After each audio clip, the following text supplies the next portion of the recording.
And now we have Janet.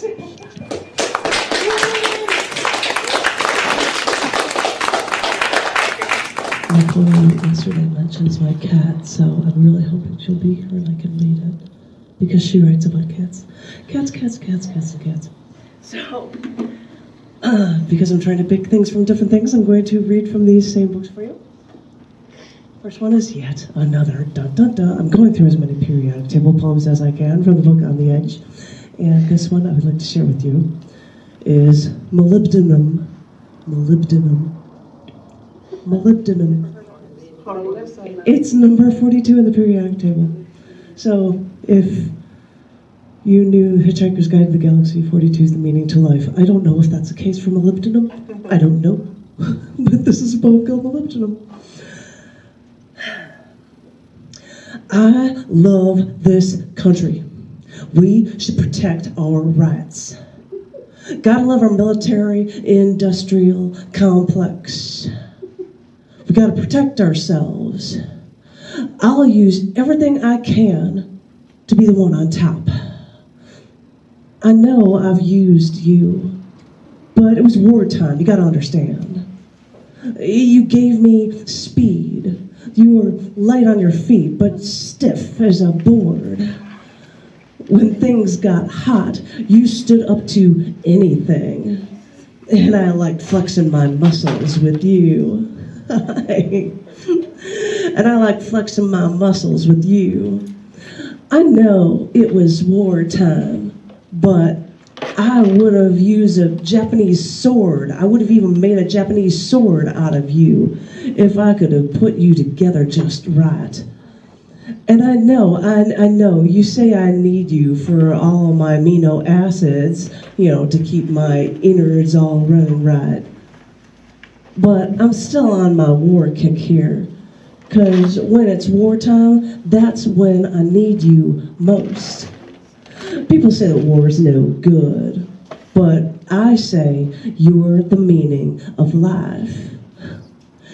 So, I love the US of A, and with you on my side, you can just shove a boot up there, you know what, because that is the American way.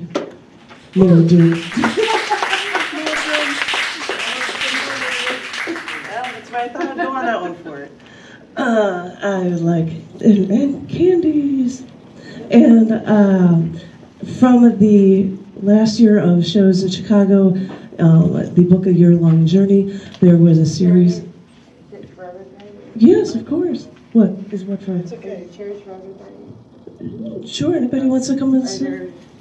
Oh, please, yeah. Yes, please, of course. Yay. Did you write that stuff? Yeah, well, I wrote these. Other people might read things from other people, but these happen to be mine.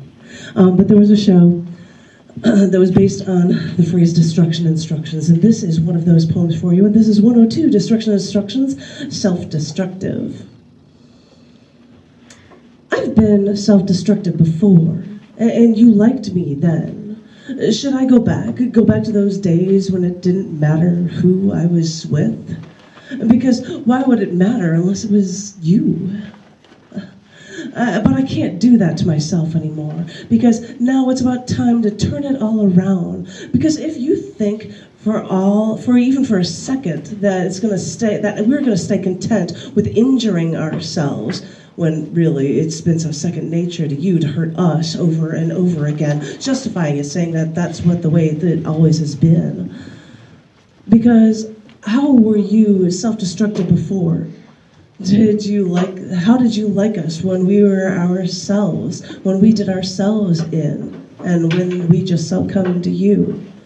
Well, it's no time to actually stop acting helpless. You haven't even begun to see how strong we can really be. Because we've seen how you work. And it's not time to turn it all around, because I'll use your tricks and make you self-destructive. And once the tables are totally turned, you'll feel how we women feel when the cards have been perpetually stacked against us, and you will have no power at all. Self-destructive. That's right. keep switching them around so you don't hear the same things over and over again. I'm going to share a new poem with you, and I'm booing it off the phone, and we'll see how this goes. This is a poem, a short one, called Opens the Way. I've walked down the streets of my village once and stopped when I saw a doorknob in the dirt. I couldn't help but pick it up and keep it. There was no lock. Do you want to read? No, I'll let her go. Okay. There was no lock, just this black doorknob and base. It was so rusted that the doorknob wouldn't even turn, almost like it was a finial and not a doorknob. I don't know why I decided to keep this thing, other than with the hope that wherever I go, one day this doorknob may begin to turn and open the way from me, for deep in the depths of the oceans, to up mountains, to up through the sky, until it opens the way to where I could only dream to be.